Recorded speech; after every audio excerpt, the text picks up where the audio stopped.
later on this evening, and now the athletes in the first heat are taking the floor. But when you first saw this event, what really stood out to you about it? Well, I think just the dumbbell work here. You know, obviously we've seen the regional lunge before. That's very difficult, going to put stress on each arm. But at the same time, adding the complexity to the double dumbbell thruster, forcing them to alternate, just another wrinkle, right? Forcing these athletes to adapt. 15 total athletes in this first heat, and Amelia Leppänen in lane number 7, the national champion out of Finland, the only woman in this heat who has qualified for the CrossFit Games. Lane 11, Jevin Thompson from CrossFit Tustin had a really good event to start the morning. She was one of the few athletes to get through 3 rounds of those unbroken rope climbs to actually give herself a little bit of a boost, hopefully going into Sunday. 13 Americans and then just 2 women from the Scandinavian countries. We already talked about Amelia Leppänen and Michaela Norman out of CrossFit Nordic in Sweden. She will be in lane 15. Michaela Norman actually had an impressive showing at Dubai last year when she actually won the desert run, if you will, outlasting Sam Briggs of all people in a long distance run. So she's definitely got some capacity. That is Jevin Thompson, who is getting set for the opening of this event. And again, it starts with 160 double unders. It's an up and back chipper. They're going to advance down the floor every 40 double unders, so you will get to see who is in the lead as the athletes move their way down the floor.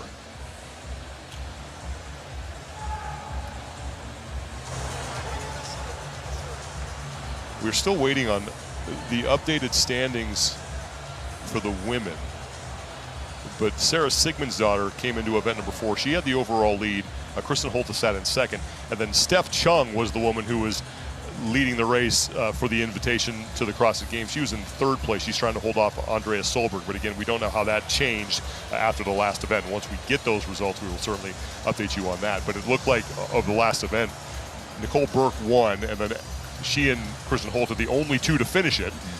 So doubtful that the leaderboard will shake up that much, but we will see the athletes who are on top of the overall leaderboard in the second heat here, as we are still getting set for the start of the first of 2 heats for event number 6. 30 seconds away from the opening buzzer. Be interesting to see how these athletes tackle this first set of dumbbell thrusters. I think it's a little bit of a trap here with most of these athletes can do 24 unbroken thrusters, but you know, the combination of the interference between holding that dumbbell up for so long could prove fatal for some of these athletes in the later round. And the cool thing about this event too is, just like the prior event, movements that they probably don't train that often inside the gym. We are underway, heat number 1 of event 6, 160 double unders out of the gates. And these double unders are really just a little bit of a nuisance, right? You know, most of these athletes are capable of doing 160 unbroken, but if you're not efficient here, then just that little bit of extra tension that you're going to carry through your shoulders doing these double unders, you know, especially on the back end, going to be a little bit worse for you once you get to the dumbbell. And interesting to see some of these athletes choosing, because these athletes have to move down the floor, I believe, every 40 reps. Some of them choosing to transition while they're still jumping and not actually break it up. So a nice bit of coordination there. So the lane numbers, they have 2 women to a lane on these double unders. So we will do our best to try and identify who is who here. It looks like Jevin Thompson is out front. She's in those long pants in the middle of your screen. And as you mentioned, she continued to hop as she advanced her way on those double unders. Smart strategy for her.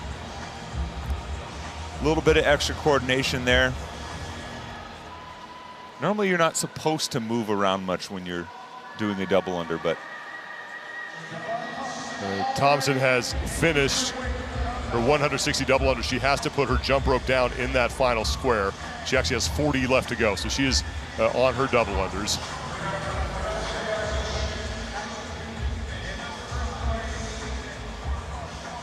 After this, they grab those 2 dumbbells and then they will lunge back down the floor and they will perform their single arm dumbbell thruster. So every time they lunge, they'll have to hold 1 dumbbell aloft and 1 on the shoulders. Thompson is now done with her 160 double unders to start this. She is in lane number 11. two-time regional athlete is Thompson. Back in 2017 and 2016, she competed at the California Regional, and her best finish there was 10th. That was in 2017. Actually had the chance to train at Thompson's gym, CrossFit Tustin. Did the filthy 50 with her during one of the class times, and she absolutely smoked us. Maureen Cagle looked like she is now starting her one-arm dumbbell thrusters, alternating thrusters, and she is on the left of your screen, upper left-hand corner, and now more women on the lunges.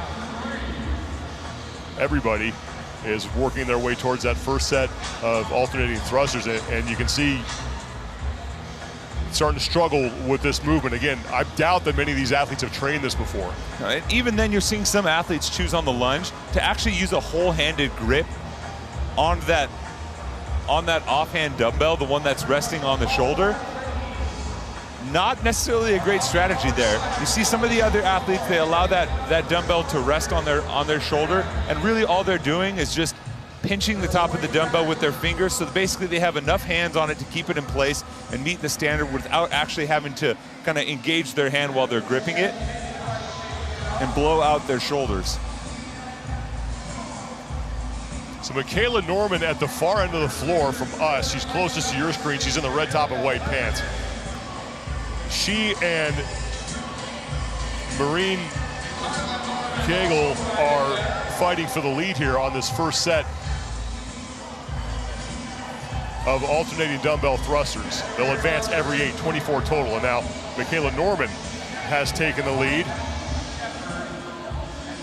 So they're gonna move their dumbbells every 8 reps. Kind of a forced break here. Norman back to work on her final set of 8. Maureen Cagle at the top of the screen, working on her set of 8. 24 doesn't seem like a high number of thrusters, but then you throw in this, and that certainly throws a wrench into things. Yeah, and you have to think about the compounding effect of holding those dumbbells basically the entire time. As we see Norman already fail a rep. I mean, we're into the first round of thrusters, and she's already failed a rep. So you can see those dumbbells kind of hanging low on her shoulder, not really propped up by that front rack shelf. I mean, that's already a clear sign that her shoulders are fatigued.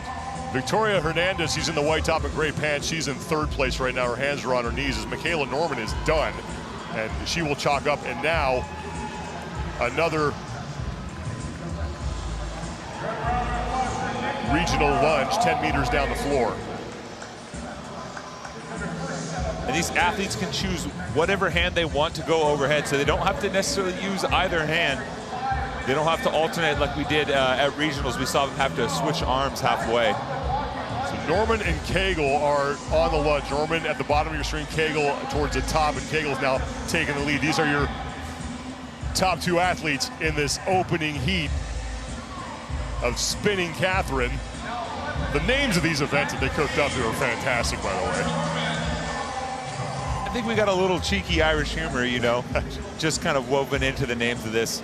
Adds a little bit of unique flair to it. Now Norman is getting sent back because she got hit with a no rep.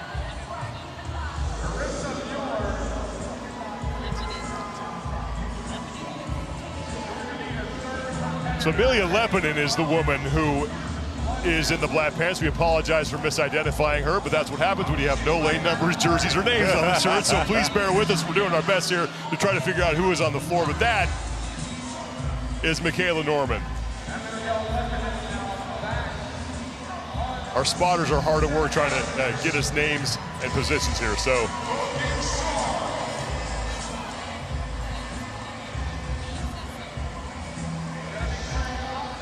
Lepinen and Norman are your leaders.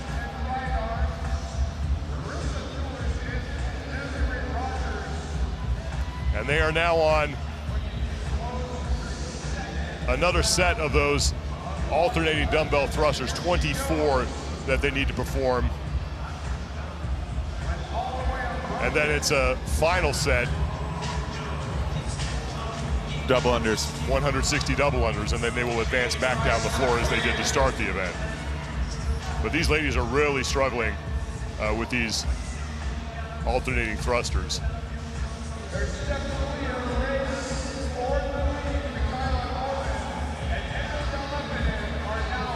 Michaela Norman in the red has retaken the lead. You're starting to see a lot of other athletes on the floor failing reps. This really highlights imbalances in an athlete if you have one arm necessarily that's stronger than the other. It's not really something you train that much, you know, in CrossFit on a daily basis. It's something you might see for some accessory work, some single arm overhead presses, stuff like that, but not really something you see under fatigue too much.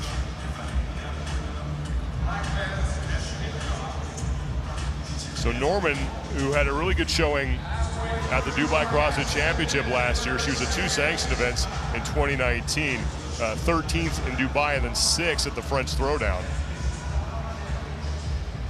Norman all by herself, as the woman who was pushing her for the lead, Amelia Lebanon, was at the upper left-hand part of your screen. But Norman looks like she's figured this out now. She's got a little bit better rhythm. Still look at how low she's holding those dumbbells. I mean, that's just impressive that she's able to maintain the dumbbells on her shoulders like that. That's a little bit of wasted energy there, instead of letting the kind of shelf of your shoulder and the head of the dumbbell to sit on that. Now Amelia Lebanon is on her final set of 8 as Norman continues to work away, and then she'll get back to the double unders.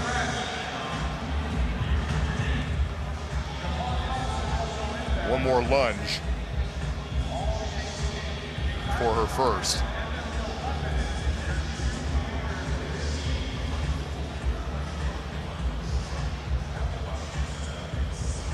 She'll get back down the floor on this 10-meter lunge. Then Norman will go back to retrieve her jump rope, and then she will work her way back down the floor in the same direction in which she is moving now. But she has opened up quite a significant lead on Amelia Lebanon, as Lebanon at one point was in first place. It's the first of 2 heats that we have here in Spinning Catherine. So Norman is done, and now back to the rope, and she will advance every 40 repetitions. Meanwhile, Amelia Lebanon in those long black pants was just picking up the dumbbells to get to work on her final lunge. So 160 double unders remain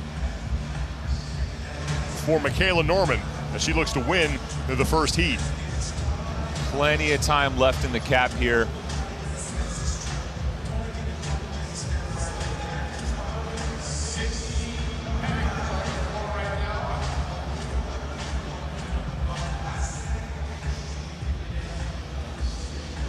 Norman is done with her first set of 40. Now on to set number 2.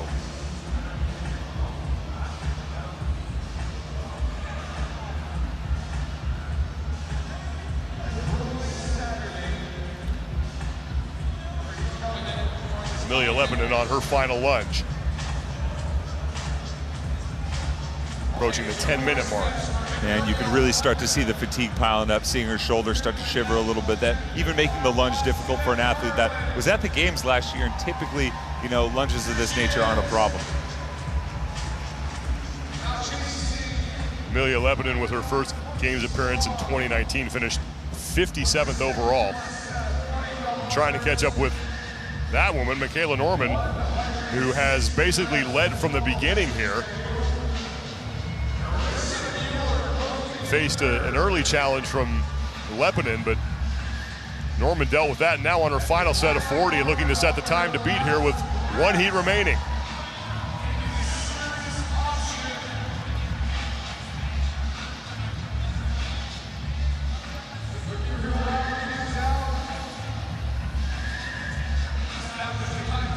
Michaela Norman had some trouble early with those alternating thrusters, but then looked like she figured it out the second time around, and she is in, and Michaela Norman at 10:57, unofficially setting the time to beat. Impressive performance by Norman. Only one other athlete on the field is even under a double unders besides Lebanon.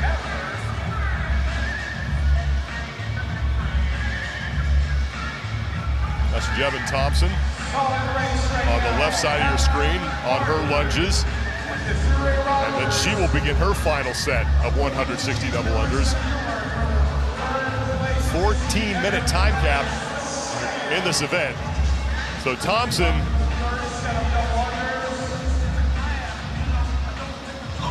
And a few other women are on their final set, as Amelia Lepinen is looking to lock up second place in this heat.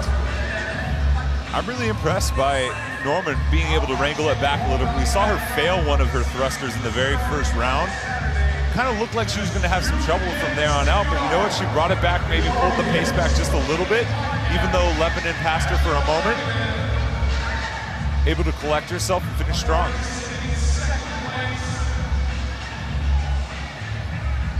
Meanwhile, Maureen Cagle was coming up next to Lepinen. She just finished her lunge. Now she's working her way back to get her jump rope.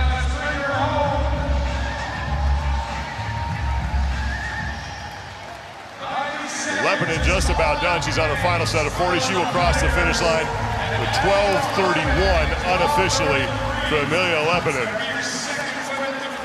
A minute and a half to go, less than a minute and a half to go before we hit the time cap. Jebba Thompson is on her final set of double unders.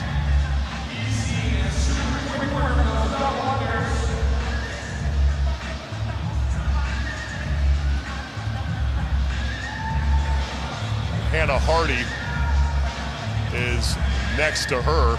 She was in the blue top. But Thompson, your leader on the floor, and looking like she's going to make it inside that time cap. Less than a minute to go before we hit that 14-minute cap. Yeah, she should make it easy. You can usually get about 2 double unders a second here, so she should finish around the 13:30 range if she stays unbroken.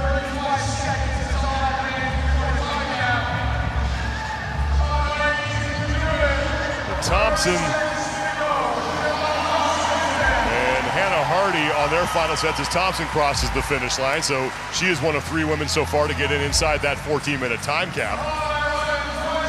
We've got a bigger heat here, Sean, so we know for a fact if you finish in the top 3 here, you've got a larger group of athletes behind you, so you can be rest assured you're going to have a little bit better finish than you would if you were in the first heat. You know you have 2 heats following behind you. And Hannah Hardy came across.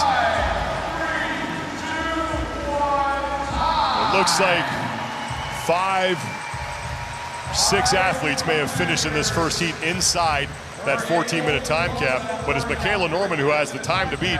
10 minutes, 57 seconds for her. And she did a really nice job of, I think, making an adjustment the second time around on those alternating thrusters. She looked like faster, if not on the exact same pace, which is tough to do on the second time on that movement. Yeah, and she kind of pulled it back a little bit. I mean, we saw her fail her very last single arm thruster in the first round at 24. Usually not a good sign when you have 48 more of those reps to go, including having to hold the dumbbell overhead and all the tension that you're going to lose during those lunges. But impressive that she was able to pull back the throttle a little bit and finish well. No one had a problem with those double unders, but once they got to the dumbbells, that's where Lepinen and Norman really separated themselves, and then it was back and forth until that second set of the alternating thrusters, and that's when Michaela Norman really took a sizable lead and did not give it up. Yeah, she slowed up a little bit more methodical in her single arm thrusters, able to make sure she gets the lockout for even though it looked like she was struggling a little bit on the double under, she had built enough of a lead to where it didn't matter, and she kind of blew away the rest of the field. Michaela Norman will sit and wait and see if her time lasts through this second and final heat of event 6 for the individual women here at the Filthy 150 at the Punches Racecourse just outside of Dublin, Ireland. We appreciate you being with us here wherever you are around the world. It is getting late here, but I know some people over in the United States are probably just waking up. Thanks for sharing your breakfast with us. Hope it's a full Irish breakfast. A little bit of black and white pudding. There you go. Some Irish bacon. Not a bad way to start your day. Not at all. Sarah Sigmund's daughter there, right there with the in the middle of your screen behind Steph Chung. Sigmund's daughter wearing that black headband. She came in to the prior event with the overall lead. We're still waiting on the updated standings from that event. But Kristan Holte sat in second, and it was Steph Chung in third. But most importantly for Steph Chung, she is the woman who, coming into the day, was leading the race for the invite to the CrossFit Games, as both Sigmund's daughter and Holte have already qualified.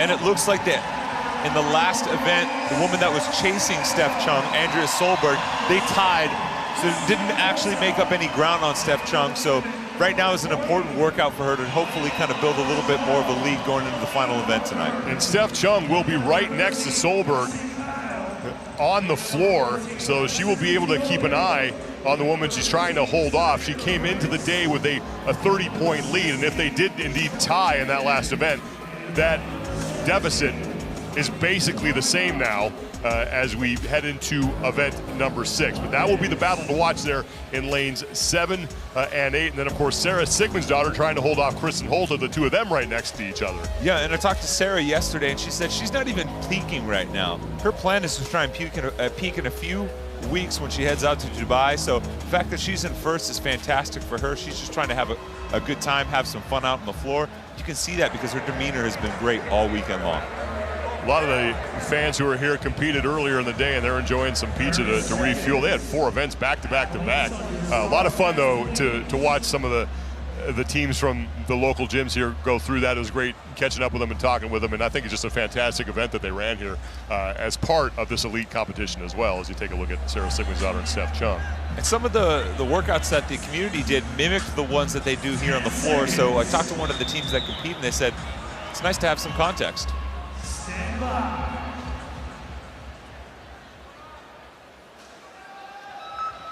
The second and final heat of event 6 is underway, and it's Michaela Norman who has the top time.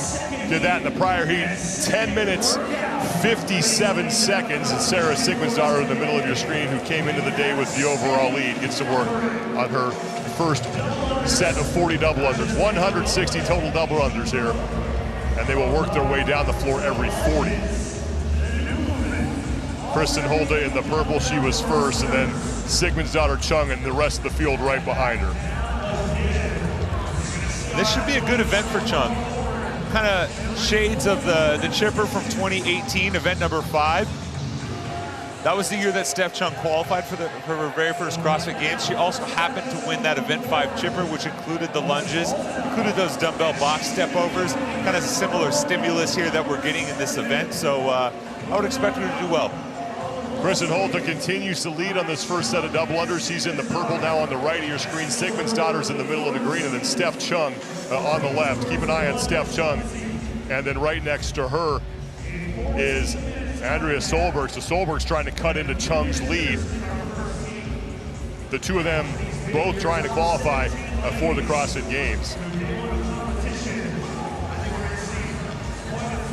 Sigmund's daughter, Holte, both to work on their final set of 40 at the same time.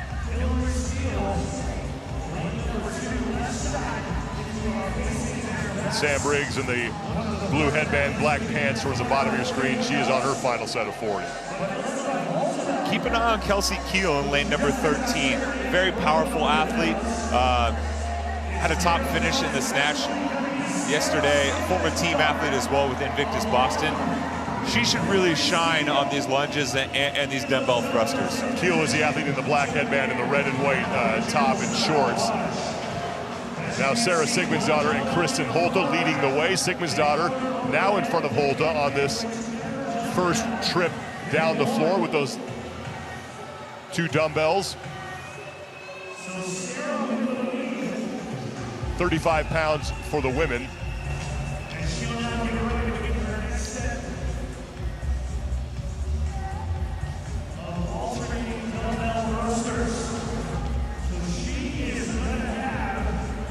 Make that 50 pounds for the women. We're trying to do the kg to pounds conversion here on the fly. So 50 pounds for the women.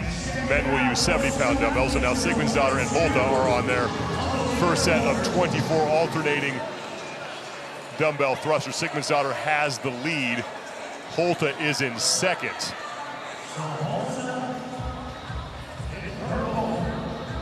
Well, Steph Chung and Andrea Solberg are basically neck and neck.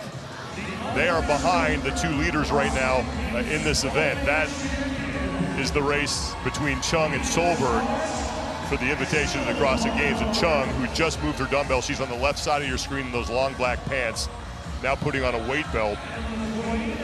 She is ahead of Solberg, but it's Sarah Sigmund's daughter, who is your overall leader in this heat.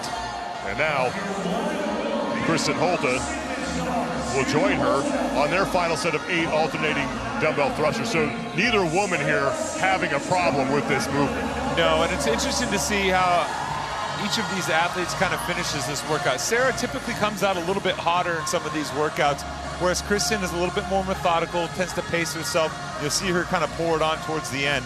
I'm wondering if Kristan's playing it a little bit conservative here, letting Sarah get out in front, and maybe we might see her reel it in towards the back end of this workout. Sarah Sigmund's daughter back down the floor on the lunge. And then it will be another set of alternating dumbbell thrusters as she is opening up a lead on the woman on the right of your screen, Kristan Holte. Meanwhile, in that pink weight belt on the right side of your screen, that is Steph Chung, and she is ahead of Andrea Solberg. Solberg is in that light blue and weight belt with the black pants next to Chung. Solberg on the left side of your screen. Those two women are in the battle for the invite to the CrossFit Games right now, with Chung coming into the day with a 30-point lead over Solberg. That was before the prior event. And Chung had a little slip up there. She went to squat clean the first rep, fell back on her heels, got a pretty costly no rep, and it opened up the door for Solberg to make up some ground. They're basically neck and neck now. 10:57 is the time to beat. That's Michaela Norman, and both Sarah Sigmund's daughter and Kristan Holte are on pace to smash that. Here comes Kelsey Keel on the bottom right of your screen.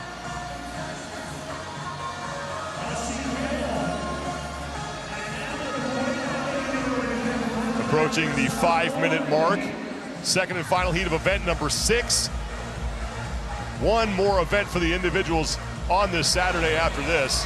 Emma McQuaid on the right side of your screen in the white top and red shorts. As Sarah Sigmund's daughter on the left in those black shorts has opened up a lead on Kristan Holte that she basically was able to pass Holte once they got their hands on those 50-pound dumbbells. And Holte has really yet to put any serious pressure here on Sigmund's daughter after that. Sigmund's daughter starting to let those dumbbells slide down her shoulders, though. I'm wondering if she's starting to fatigue a little bit after coming out really hot in the first couple rounds. 8 more reps for Sigmund's daughter on this set, then it's one final lunge and then a final 160 double unders before she can finish the event. Kristan Holte is solidly in second place, and then on the left of your screen in that pink weight belt, Steph Chung is ahead of Andrea Solberg. So Chung looking to increase her lead over Solberg that she had at the beginning of the day.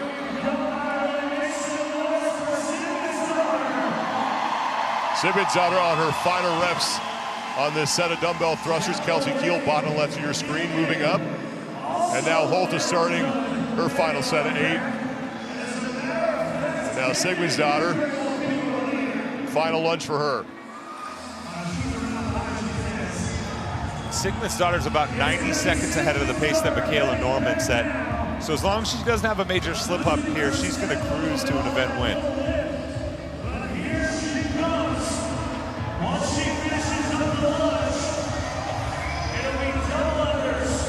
Sarah Sigmund's daughter, who did not have the finish at the games that she wanted in 2019, was 20th and did not make it into that final group of 10.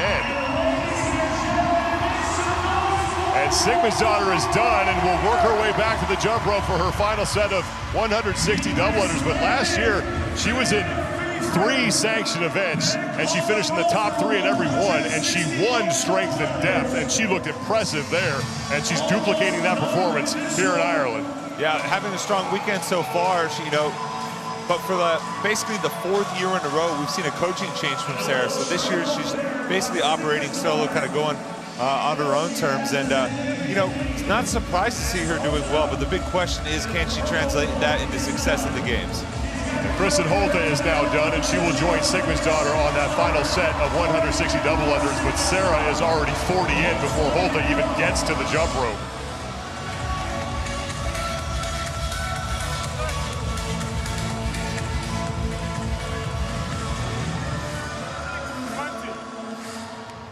Sigmund's daughter looking for her second event win of the competition, won the 1 Rep Max Snatch event that closed out Friday here at the Filthy 150.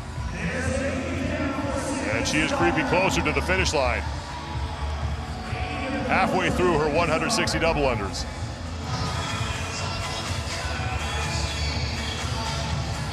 Steph Chung about to start her last lunge. She's opened up a little bit of a lead over Andrea Solberg, but just got hit with a no rep after her first step, so.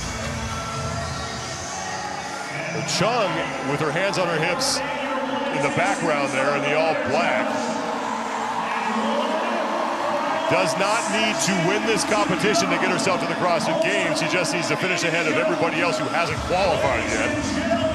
As Sarah Sigmund's daughter and Kristan are running away with this event, a trip for Sigmund's daughter there, but it's not going to matter. She is going to smash the time to beat. 10:57 from Michaela Norman isn't going to last much longer.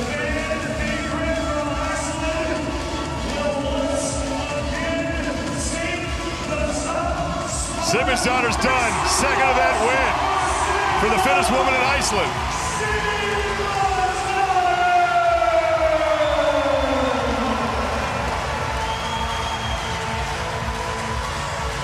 Kristan Holta looking to lock up a second place finish.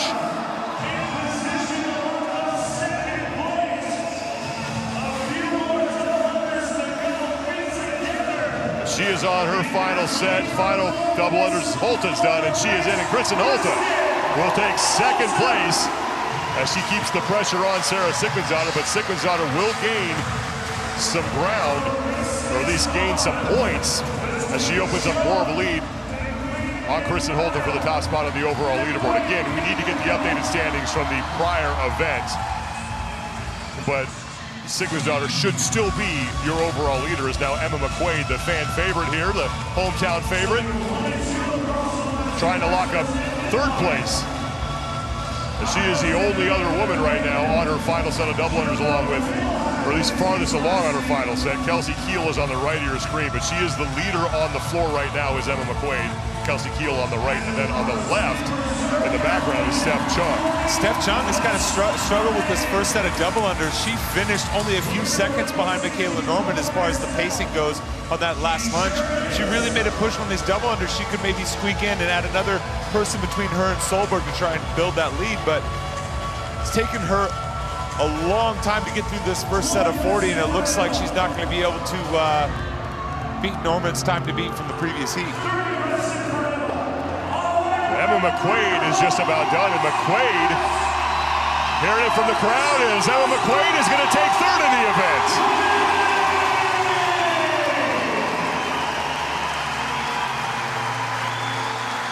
And you can hear it, the hometown Irish fans showing up big for the fittest woman in Ireland and one of their own. Kelsey Kiel getting set to finish up. Less than 3 minutes to go on the time cap. As Michaela Norman will slide to fourth place unofficially with a time of 10:57. So Norman's not going to beat, or sorry, Kiel is not going to beat that. Now Steph Chung has figured things out as Kiel comes across the finish line.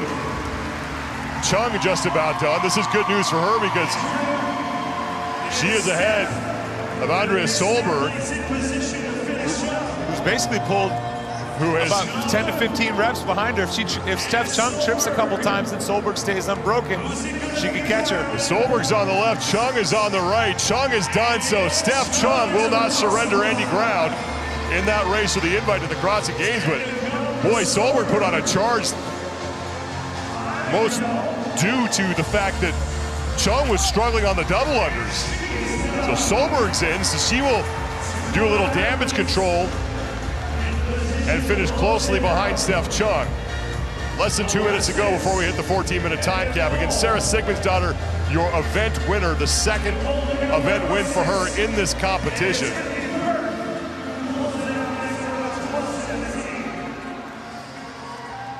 Sam Briggs still on the floor in the blue headband. Spoke with Sam late last night after the event. She said this was really kind of a big turning point event for her. She wasn't sure how her foot was going to handle the double unders. She said if she could get through this event, she'd be pretty happy because she's tested it running. She knows she'll be fine for the longer event tomorrow. But the double unders specifically were something that she hadn't been able to test since her injury. Joey Kimden, it looks like, got across the finish line as well. So more women are starting to finish as Briggs will get inside that 14-minute time gap. And sometimes we forget that Samantha Briggs is actually human. We remember what she did on the broken foot back in 2015 at the Atlantic Regional, winning that. And it seems like she continues to put amazing feet after amazing feet, despite no pun the fact. intended. Yeah. I mean, and a great example of that is that, you know, she hurts her foot in the open, and then she comes down at 20.5 and just blows the rest of the field away.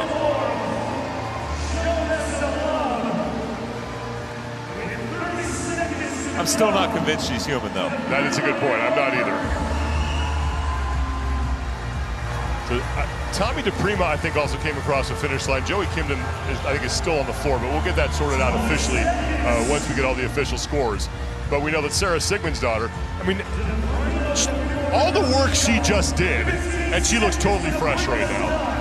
Yeah, and she still says she's not peaking. She says she hasn't quite gotten into the meat of her training cycle, and she still feels like she's got a little bit of room left to grow, at least for these next 2 weeks, to try and peak for Dubai.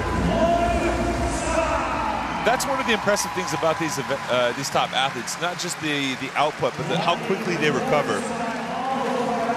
Yeah, Emily Lundberg just got across the finish line. You saw her as Sarah Sigmund's daughter continues to take pictures with the fans here. Second event win in the competition for Sigmund's daughter. Depending on what happened in the last event, she has yet to finish worse than third. She is dominating here at the Filthy 150, and certainly doesn't need to win the competition, as she unofficially has won the Open. Still some review process to go there, but she was comfortably in first place, and then she is also the fittest woman in Iceland. It's a big confidence booster, you know. Kristan Holt is coming off an impressive season, and this is a chance for her to showcase her ability. Emma McQuaid joining us now, who just finished third place in that event. Emma, what's it like being here in this setting in front of this crowd that loves watching you compete? Yeah, it's absolutely amazing having my home crowd here. I can really just feel the energy, and I've definitely been able to step it up a gear with everyone's support. And in that last workout there, the new kind of wrinkle with the single-arm dumbbell thrusters, how did those feel? What was your strategy for tackling those?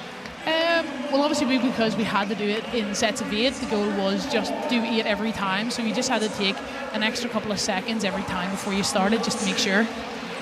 You are off to a fantastic start so far. What has been going well for you that has allowed you to perform so well up to this point in the season? I recently just got diagnosed with exercise-induced asthma, so I've actually been able to breathe for the first time in 18 months, so it's definitely helped my performance. And so you got to make your very first appearance at the CrossFit Games last season. What did that kind of experience being on the biggest stage do for you now coming into the next season in 2020? It was a massive confidence boost. Obviously, taking 20th against the best in the world, it's kind of just let me realize, I actually am capable of competing against the best in the world. So it's just given me a wee bit more belief in myself. Emma, you've already punched your ticket to the CrossFit Games. What are you looking to accomplish here over the next day and a half? My goal is just to go and take risks, have fun, and see where I stand, and then see what we need to do over the next 8 months to bring it to the Games. Emma, thank you so much. Congratulations on the third place finish in that event, and best of luck the rest of the competition. Thank you. Emma McQuaid, the fittest woman in Ireland and the third place finisher unofficially in Spinning Catherine, the 6th event for the individuals. Let's take one more look here, and this was really, it's Sarah Sigmund's daughter, Kristan Holt, and then it was everybody else. Yeah, two athletes that have CrossFit Games medals around their neck, out in front, kind of charging this workout.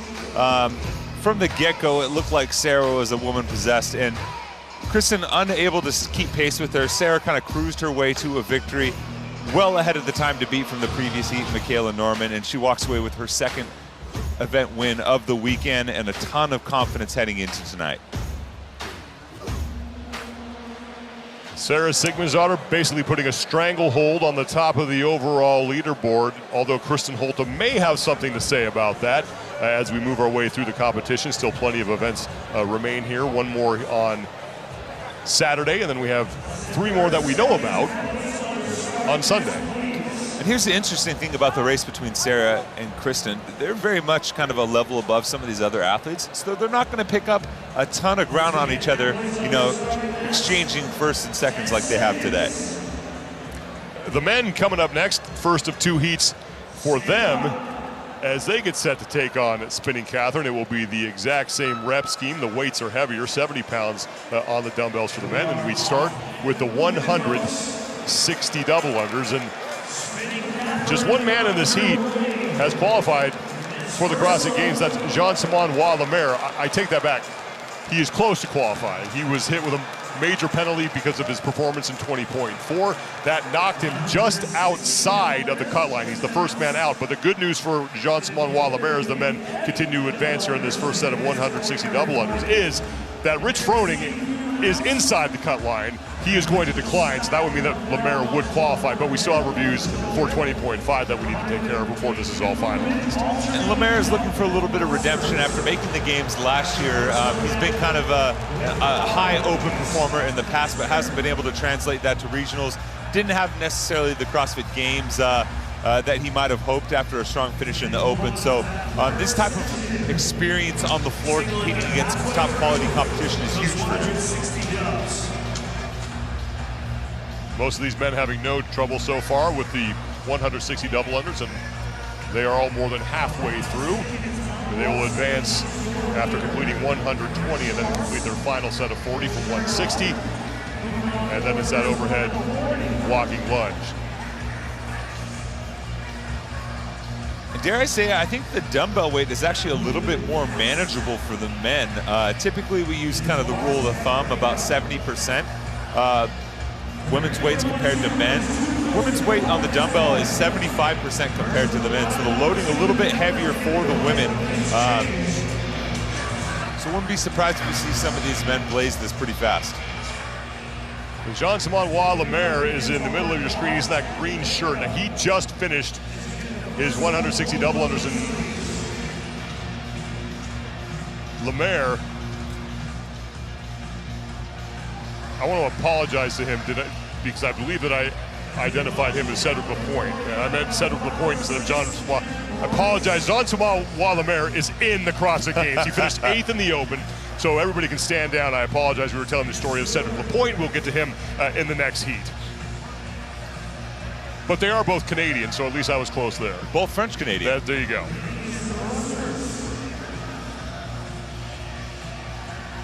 So Jean-Simon Lemaire is your leader in this heat. He is in the green shirt in the middle of your screen on his first set of 24 alternating dumbbell thrusters.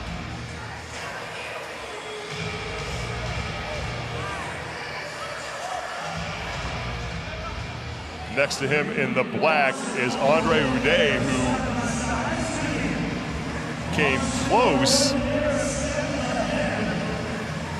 to winning the Rep Max Snatch event last night had it not been for the efforts of Adrian Moonbyler, Tim Paulson, and Will Morat. Still strong lift, nonetheless, to be able to finish in the top 5 amongst some of those beasts. Tucker Mclemore, or pardon me, Ty Laramie is the man in the long pants that you just saw, who has moved himself, it looks like, into 3rd place here. This is the first set of those 24 alternating dumbbell thrusters, and Jean-Simon Lemaire, who is in the lead. And then here comes Tom Watson, wearing those long pants with the black and blue knee sleeves.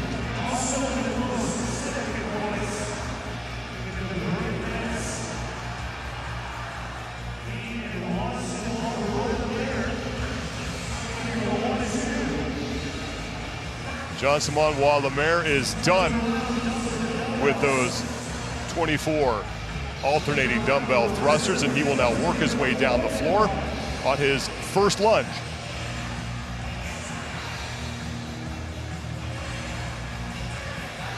he is way ahead of the field right now. Looking fairly solid. Typically what we saw the last time we saw this movement show up at regionals, 75 pounds was the dumbbells the men were using. It's about 34 kilos. Today the prescription is 30 kilos, which is about 65, 66 pounds. So a little bit lighter than what we've seen last time these came up in CrossFit competition. Second set now of alternating dumbbell thrusters for Jean-Simon Wallemaire. Now the problem for the men here who are trying to qualify for the games in this heat is that the overall leader is Justin Medeiros. The overall leader in this competition, he would get the invite right now. They have got to catch him in order to have a chance, and that's going to be a tall order here over the next day and a half. And then 2 spots behind him, just 16 points back, is Will Moore. He doesn't have a spot either. You're talking about a top 10 games athlete from 2019. So you've got two very fit individuals who've had very strong competitions thus far that you're trying to chase down. So not to be the bearer of bad news, but the outlook doesn't necessarily look grim for athletes in this heat. Jean-Simon Wallemaire coming into this event in 21st place overall. He would love to get himself into the top 10 to compete with the top athletes in this event. Again, he's qualified for the games unofficially, so he's safe, but you know that he really wants to test himself against the best to find out where he stands as he continues on in the season. And even still, he already has an invite in hand. You know, not necessarily in contention to win this event, but a good goal to kind of reset your goals partway through this competition is to get to that final heat. Make sure that when you walk onto the competition floor on Sunday, it's against the best competition that's present here, and I think that's a good goal. Reggie Fossa is in the blue shirt. He was in second place behind Lemaire, but no one is really threatening the lead that Jean-Simon Wallemaire has opened as Fossa works his way through his second set of dumbbell thrusters. Past the 6-minute mark here in this opening heat, the first of 2 heats for the men here, and their 6th event, make it 5th event of the competition. Event 6 will take place later tonight. Lemaire is done, and now another lunge.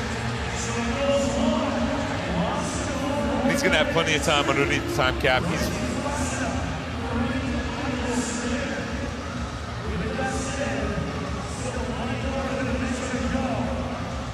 Lemaire is off on his final 10-meter lunge, and now a no rep, and he has got to retreat to the nearest solid line. And now Lemaire looks like he has things sorted, and he's moving at a good clip. Way out in front here in heat number 1. Judge instructing him that he has to, every time you put the dumbbells down, you have to start behind the nearest solid line. Similar standard to what we saw in the handstand walk. You can get past it, but then you got to start on the other side of the line every time you reset. Lemaire looking to get back to the games for the 2nd straight time. He was there in August, and he finished 85th overall.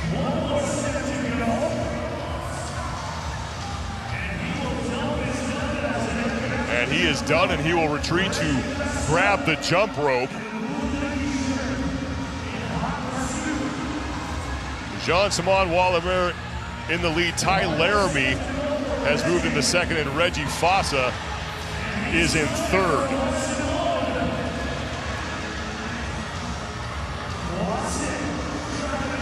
Lemaire in his first set of 40.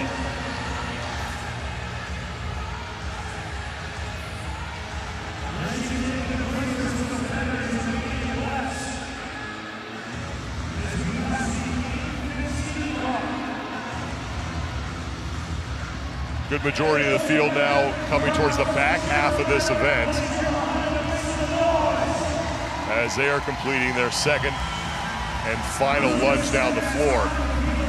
But no one, now Reggie Fossa has just started his final set of double unders. He's on the left of your screen in the blue shirt next to Jean-Simon Wallemaire. Those are your top 2 men in this opening heat. There was a chance where maybe Fossa could have pushed Wallemaire there, but he took a significant break before starting his double unders.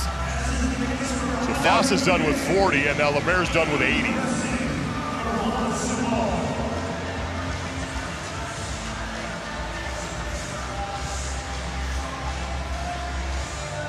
Andre Uday is on the right of your screen. He is also on his final set. Now more men starting to pick up the jump rope here. More than half the field, it looks like, on their final sets of double unders. Relatively speaking, we're already seeing a sizable chunk of the men handle this first workout a little bit better than we saw on the female side. Kind of speaks to the loading of the dumbbell. That first heat of women, we saw only a handful actually finish. A lot of women still left on the floor working. It looks like most of these men are going to finish here in the first heat. Jean-Simon Wallimer is on his final set of 40 now, no rep for him, but Reggie Fossa is well behind him. On the left of your screen, Andre Uday on the right. Sam Stewart is next to Uday, just left the right side of your screen. But Jean-Simon Wallimer is done, and he's going to take heat number 1.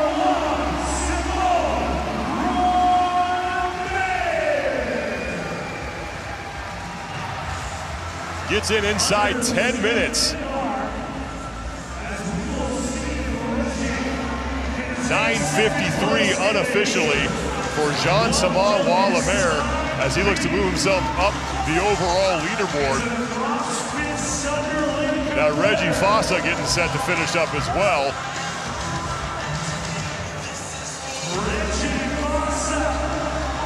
For an athlete like Wallimer, it's hoping to get into that top heat. That finish is definitely going to help. With Fossa in at 10:28 unofficially. Andre Uday, Sam Stewart also trying to finish up. Uday is in. Sam Stewart should get a big pop from the crowd, being one of the local athletes here in Ireland.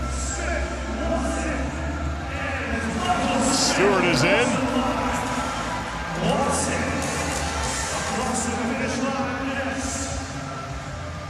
And Ty Laramie also coming across the finish line as well.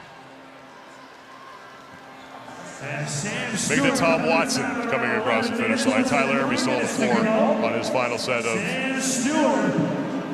alternate dumbbell thrusters, so Laramie has got left way behind here. Tucker Mclemore at the top of your screen, running back to get his jump rope.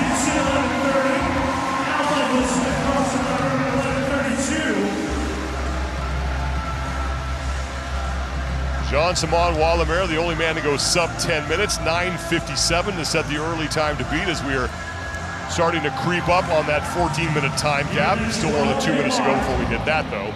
So the majority of the field looks like they're going to finish here. There are still some men who have not started their final set of double unders. As Bartek Lipka is getting set to finish. And he comes across the finish line. Jonathan Gibson also finishing as well.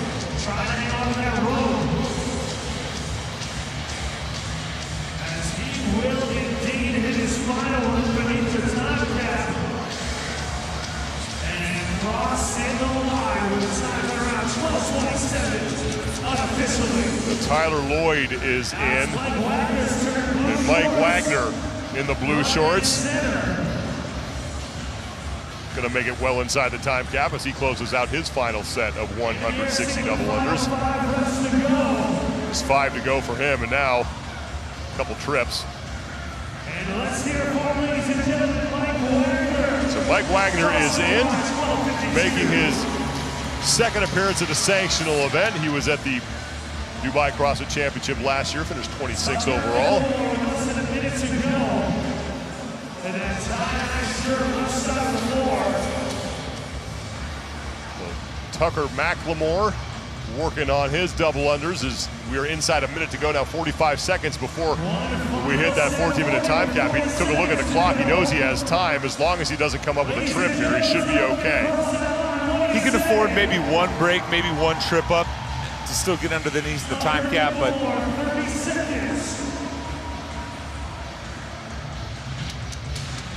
That man is your heat winner, Jean-Simon Lemaire. That's probably how we all would have felt after winning that heat. 9 minutes, 57 seconds unofficially for him as Tucker Mclemore got in inside the time cap. And that leaves Ty Laramie as the only man left on the floor. And Laramie really struggled with those dumbbells. He had trouble keeping it locked out from the get-go. He was basically a full round behind everyone on the lunges.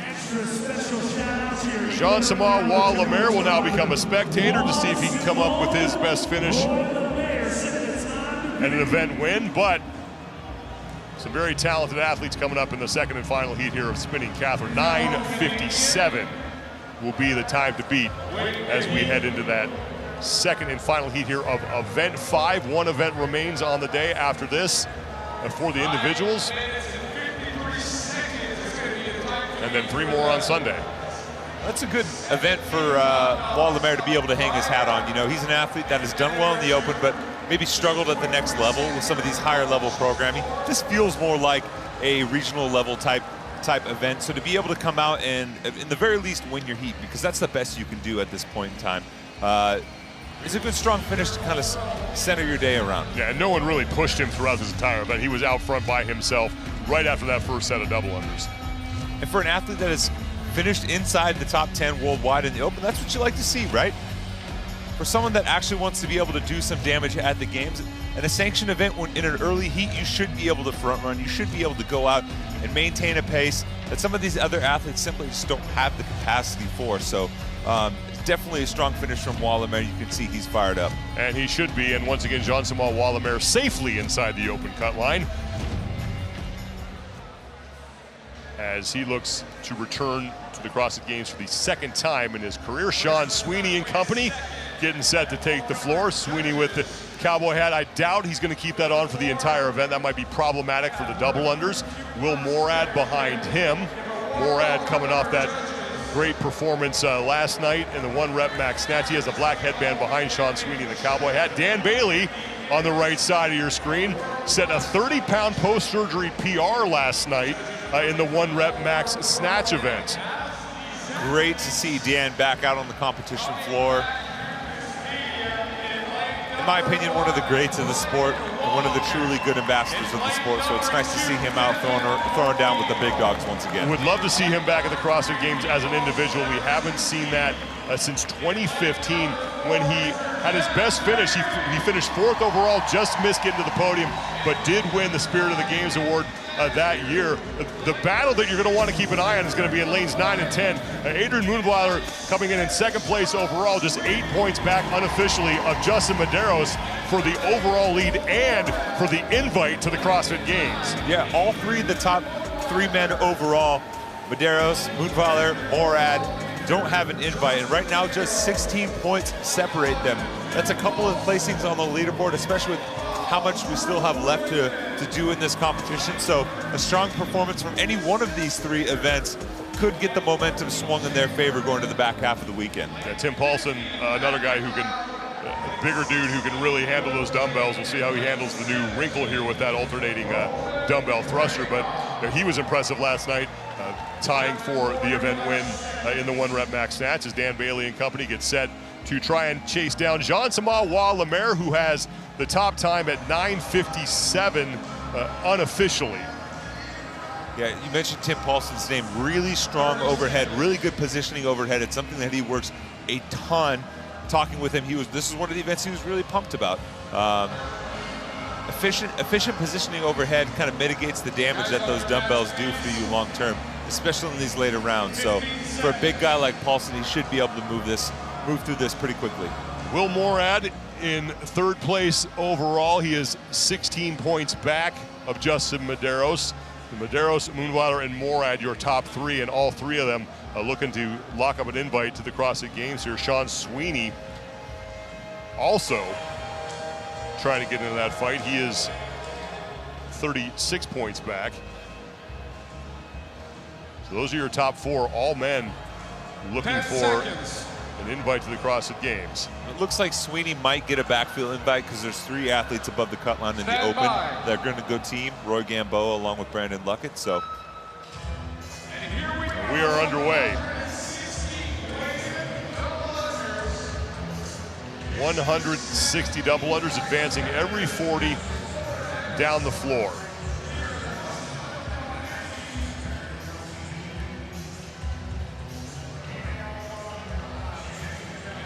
We should see the majority of these athletes advancing at the same time. Adrian Moonweiler in the middle of your screen, and the black was there first.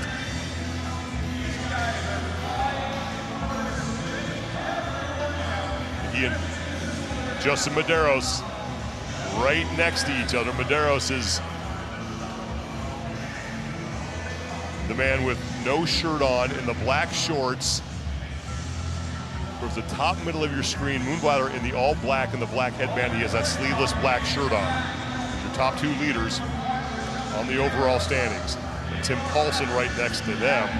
Paulson also no shirt on, gray shorts and the headband. Dan Bailey at the top of your screen is among the leaders here on this opening set of 160 double unders. That's Bailey, Milos Starozinski, and Devin O'Neill. There's your battle for the top of the leaderboard between Justin Medeiros and Adrian Moonweiler. Roman Krennikov, bottom right. He's already locked up an invite to the CrossFit Games or qualification spot. It'd be nice to see him actually be able to make it over there this year to compete. And he's coming off an event win in that last unbroken rope climb workout. That came from an earlier heat. Most athletes were struggling. He blasted that workout. Never hesitated on the rope. So Krennikov, one of the first men to get his hands on those dumbbells. He is slightly in the lead here on this initial 10-meter lunge. Meanwhile, towards the top of your screen, it's Justin Medeiros who leads Adrian Moonweiler on this first lunge. So Medeiros is across. He is in the middle of your screen, upper middle of your screen. He has just started his set of alternating dumbbell lunges in those black shorts, no shirt. Adrian Moonweiler next to him in the black top. Now on the left of your screen is Moonweiler, and on the right is Medeiros. This is your battle for that invite to the CrossFit Games. Medeiros coming in with a 6-point lead on Moonweiler. Now Roman Krennikov moves himself into second. I'm not sure how Medeiros is managing to hold those dumbbells up. Jake Berman up there as well next to Krennikov. He's a couple lanes down. Krennikov now putting himself way out in front on this first of 2 sets of those 24 alternating dumbbell thrusters. They advance every hit. Now here comes Justin Medeiros as he is starting to leave Adrian Moonweiler a little behind him. Tim Paulson is next to Medeiros. Paulson in the gray shorts. So this is good for Medeiros. If Paulson can stick close to Medeiros and get in between Medeiros and Moonweiler, Medeiros is going to open up a bigger lead after this event on Moonweiler.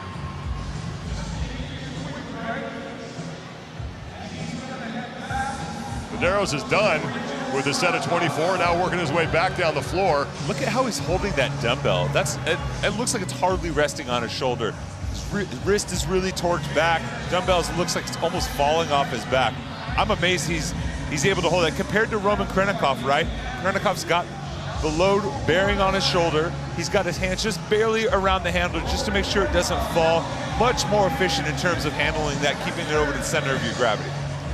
Krennikov gets there first, Medeiros is second, and now Tim Paulson is in third place.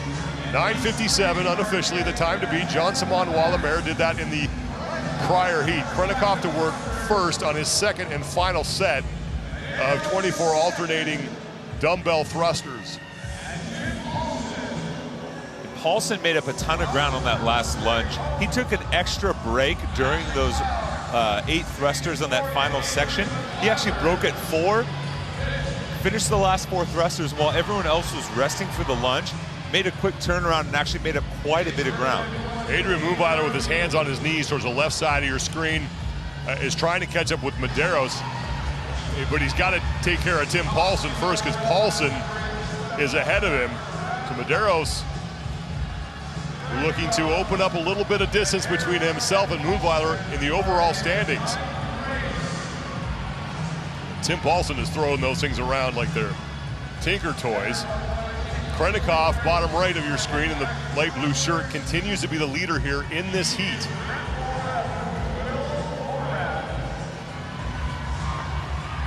Medeiros advancing the dumbbells, and he will start his final set of 8 as Krennikov is on his final set of 8. Look very smooth here. If I'm Medeiros, I'm not necessarily worried about catching Krennikov here. Sure, 100 points would be great. You know, sure, another person wedged in between you and Moonweiler would be great. But at this point in time, I don't know if the risk-reward ratio is there. If he decides to kind of maybe turn it on here, hits a couple of no reps, and loses some ground, because you don't want someone like Paulson who's breathing down your neck to pass you right now. Because having an athlete like Paulson wedged in between you and Moonweiler is plenty of points to kind of give you a little extra cushion. Tim Paulson is in second, or makes that third place behind Medeiros and Krennikov. Krennikov on his final walking lunge.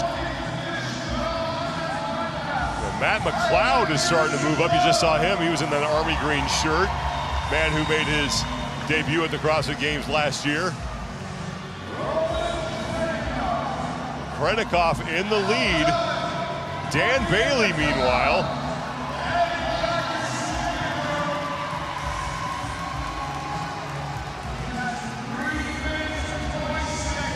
he's in the black shirt. You saw him towards it. He's on the very left side of your screen on the top, just left the view. Maybe pushing for one of the... He is now on his second set, so Dan Bailey is behind in the pack, but it looked like he might be up there in that fight for the lead, but he is just starting now his second set of dumbbell alternating thrusters. And Roman Krennikov, bottom right now in the middle of your screen in the light blue, he is your leader in this heat, trying to chase down Jean-Simon Wallemaire's time of 9:57.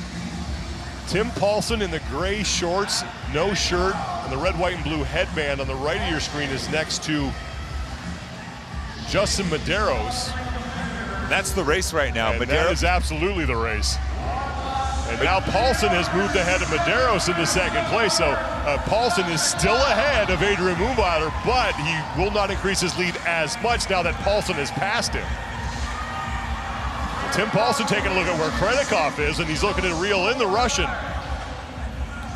Paulson maybe played a little coy earlier on in the workout, came hard charging during that last lunge, caught Medeiros, now passes him on this final set of double unders. Paulson stepping up to join Krennikov, but Krennikov is in the back half here of his third set of 40. One more set to go after that, so Krennikov advancing, holding off Paulson. They're looking at each other. Paulson's trying to keep an eye on Krennikov. Krennikov right to work on his final set of 40. Well, what's good for Medeiros is Moonweiler just got passed by 4 guys on that last lunge step. But Moonweiler stopped halfway and then had Borad, Sweeney, Lapointe, Berman all pass him on the lunge right there and get to the double unders first. The top 2 on the screen. Krennikov's going to win the event and lock up 100 points. Fantastic performance for the fittest man in Russia. Now Tim Paulson on the left side of your screen in the gray shorts is trying to finish in second place. Paulson's got to get across the finish line, and he is in, so he will take second place in the event. Justin Medeiros now trying to hang on to not only the overall lead in this competition, but also keep his grip on the invite to the CrossFit Games, and he is getting a ton of help in the process. So Medeiros is in, so Adrian Moonweiler needs to hurry up and do some damage control here. Moonweiler is just starting his final set of double unders. And you've got 4 athletes ahead of Moonweiler: Matt McLeod, Sean Sweeney, Cedric Lapointe, Jake Berman.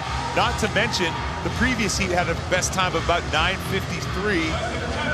from John Simone Wallemare. That's another athlete wedged in between them that could help Medeiros' cause. And now here comes Matt McLeod. He will take third place, and that is going to help Justin Medeiros. Adrian Moonweiler's on the right side of your screen. He's just now advancing. He's in the all black, trying to catch up with Drew Wayman. The big red express there in the middle of your screen in the gray shorts and the red knee sleeves. So Adrian Moonweiler has really got to hurry up because he is going to fall farther back in the standings here. He came in with just a 6-point deficit that he had to make up on Medeiros, but that is going to get significantly bigger after this event. More athletes have passed Moonweiler too. You mentioned Drew Wayman, Lucas Esslinger. Sean Sweeney on the right of your screen in that group as well. Will Kane on the outside lane passed him as well. Yeah, Sean Sweeney, Cedric Lapointe, and Nick Matthew. We mentioned Cedric Lapointe earlier, and unfortunately applied that to John Simone Wallemare, but Cedric Lapointe no longer really playing with house money here, although he is on the safe side of peril, if you can put it that way. Sean Sweeney is in as well. And now Drew Wayman coming in. So Adrian Moonweiler on his third of 4 sets here, now his final set of 40. The Moonweiler is really gonna have to make up some ground. Look at the rotation. Look at how off-center his shoulders are. You can tell he's struggling. Normally you see a little bit more relaxed, hands even, nice and low. He's really fighting the rope at this point. That no rep is huge because him and Morad were neck and neck. If Morad slips in between them, that's more points, precious points he's losing on the leaderboard. Well, Dan Bailey, you saw him. He is on his final lunge, so he has yet to even get to the rope for the final time, as we are 2.5 minutes, inside 2.5 minutes before we hit the time cap. So Moonweiler is in. Now remember, the times in the prior heat are factoring in right now, so it is unclear how much ground Moonweiler is going to lose, but everything that just took place here is fantastic news for Justin Medeiros. Yeah, you come in early on, he was in a relatively close heat with Adrian Moonweiler, hoping to pick up some points, but towards the end there, Moonweiler really faded. This is almost kind of a best-case scenario for Medeiros going into the final event tonight. Dan Bailey, meanwhile, is now finished his final lunge. He has less than 2 minutes to complete his final 160 double unders, and he got a nice cheer from the crowd as he popped the top. Yeah, he just made a whole lot of people in here happy letting that black shirt go. Remember, Dan Bailey has had quite a few injuries and ailments to deal with over the past couple of years. He's coming off that quadriceps surgery, starting to really get back into fighting shape as Tim Paulson cheers on Dan here. Less than 90 seconds to go before we hit the time cap. So Bailey's just going to try to get as many reps in as he possibly can. And he's a guy who came to this competition, just looking to see where he stands.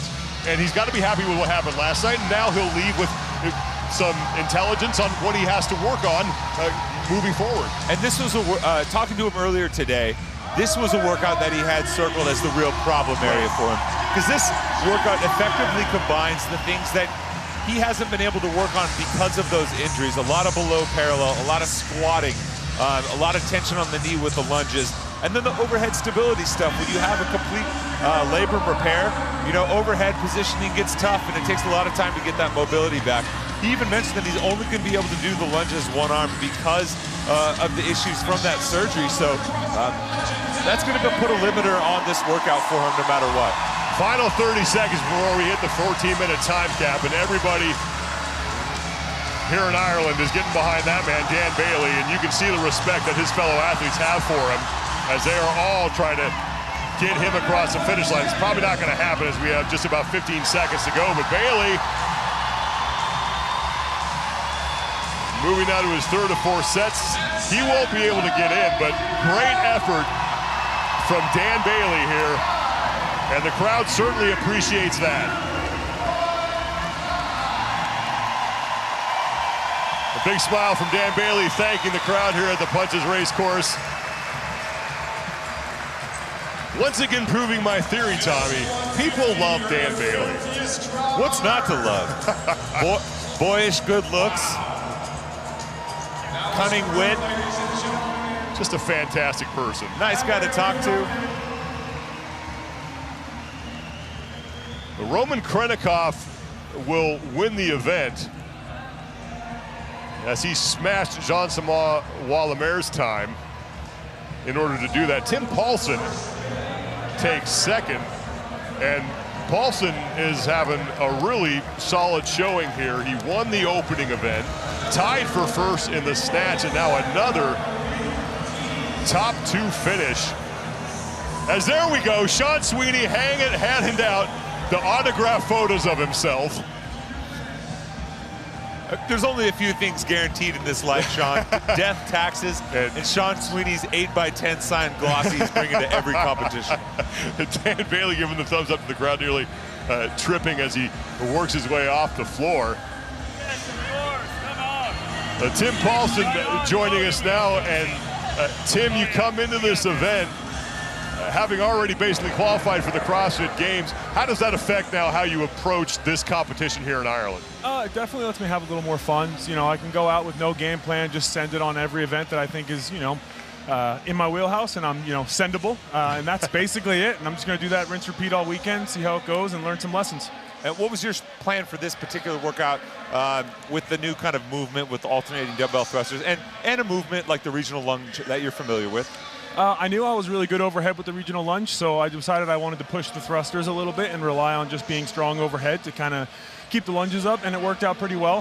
The last set of thrusters got pretty bad. I actually did bad math, and I thought I was going to 18 in the second quadrant, so I did 2 extra, and that was like, come on, bro. Just please don't. But other than that, yeah, I mean, it was a great CrossFit event. The crowd was loud, you know, just kind of classic breathe, keep moving. It hurts a little bit, but that's the best kind of CrossFit event, so I loved it. Tim, I know you were disappointed by what transpired for you at the CrossFit Games, but what did you learn from that experience that you are now applying here in this season? I mean, honestly, just that, you know, being an athlete isn't everything. I got a lot going on in my life, and I got a lot of things I love and a lot of things I'm proud of. You know, even though the games are really disappointing, my community was behind me. You know, lots and lots of fans reached out to me and were like, hey, you know, we love you, dude. You're awesome. And just that reaffirmation from the community and from my community, my affiliate, was really important to me. So it just kind of reminded me that, you know, life's a big picture, and there's a lot more to it than just being an athlete. Even though I love that, and I'm going to do that as long as I can, and I want to do well with it, you know, there's more to it than that for me. And kind of speaking to your community, I know you have a couple of fans in the stands from home, specifically your parents. What does it mean to have them here to be able to support you on stuff like a cool trip like this, going to Ireland and getting to compete in front of a new set of fans? Yeah, I mean, it's really cool. My parents have always been incredibly supportive of me. I have a great relationship with my family, my sister as well, and a lot of our extended family. So, you know, having that support system behind me has always been a huge help. My wife's here as well. So, you know, having all those guys here to support me, you know, on a weekend that, you know, again, for me is relatively low stress. You know, I'm here to have a great time, learn some lessons, express my fitness, and, you know, enjoy this community. And to have them here with me is a pretty awesome experience to share. Tim, it's been a blast watching you compete so far. Thanks so much for joining us, and best of luck for the rest of the competition. Awesome. Thanks so much, guys. Talk to you soon. Tim Paulson finishing second in that event. We will say goodbye to the individuals for the moment. The team's getting set to take the floor, and the dreaded worm making an appearance now. And this is an event for the teams that's, you know, really going to prove who's been working on their communication and their synchronization. But back to what just happened on the floor, man. Roman Krennikov, like we've seen in prior heats, man, someone opens up a lead and then just doesn't give it up. And one of the things, you know, talking about with one of Roman's coaches, Chris Hinshaw, he said Roman's really good at is coming out at a blistering pace and just holding on to that kind of suffer mode type mentality. And that's what he did in the first event to start today. That's what he did here, managing to stay ahead of Justin Medeiros, who's had a strong weekend all weekend long. Tim Paulson finished second, and Justin Medeiros, even though he didn't win this event, really couldn't have scripted it better, as he finishes, you know, in the top 3 and then watches a ton of guys get between himself and Adrian Moonweiler in the process. And Moonweiler was a guy who he was trying to hold off, not only for the overall lead in this competition, but also for the invite to the CrossFit Games. Medeiros came in with a 6-point lead over Moonweiler as Sean Sweeney is still at it. The guy's a machine here with the fans, but that 6-point deficit that Adrian Moonweiler had to make up in that last event is now going to get even bigger as we head into the final individual event of the evening. And you talk about consistency, right? So far through 5 events for the individual men, Justin Medeiros has 4 of the 5 events inside the top 5. The one that's outside the top 5 is the 6th. You know, a pair of second place finishes and a 3rd right there, going toe-to-toe with some perennial games athletes. He's got to feel good going into tonight. He can maybe afford to maybe take a chance, go big, try and shoot for an event win to close out the night and go into Sunday with hopefully a sizable lead over Adrian Moonweiler. Now, Will Morad had a pretty solid performance in that last event, so he's a guy who Medeiros may need to keep an eye on as well, as Morad was 3rd place overall coming into that last event, and there's a chance that he actually might leapfrog Adrian Moonweiler for 2nd. Morad was only 8 points back of Moonweiler for 2nd overall. And they were both toe-to-toe in that last round of double unders. There's a handful of athletes that kind of finished in a cluster there, so we'll have to wait and see the stopwatch time to see who got ahead of who when the final leaderboard shakes out. But it could be close. I think we're going to see just a few point